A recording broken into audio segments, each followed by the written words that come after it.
на този свят, във Витлеемско поле, в ясли положен бе. Уплашени овчари там пасяха свои стада и ангелът им каза: Спасителят се роди. Но иде вече денят, в който ще се явя, да взема моя народ от тази грешна земя. Народът си ще сбера от всички краища на света, защото време дойде да стопат тази земя и всичките й дела. Но вие, мои чеда, искам ви тук светлина, да светите в моя свят, в този свят да слушате моя глас. Вижте сте готови до газ, в онзи последен час, да литате една с мен в онзи на песен ти.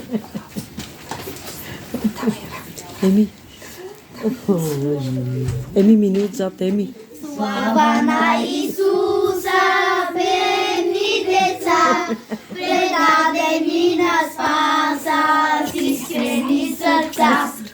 Слава на Исуса, бедни деца, предадени на спаса с искрени сърца. Слава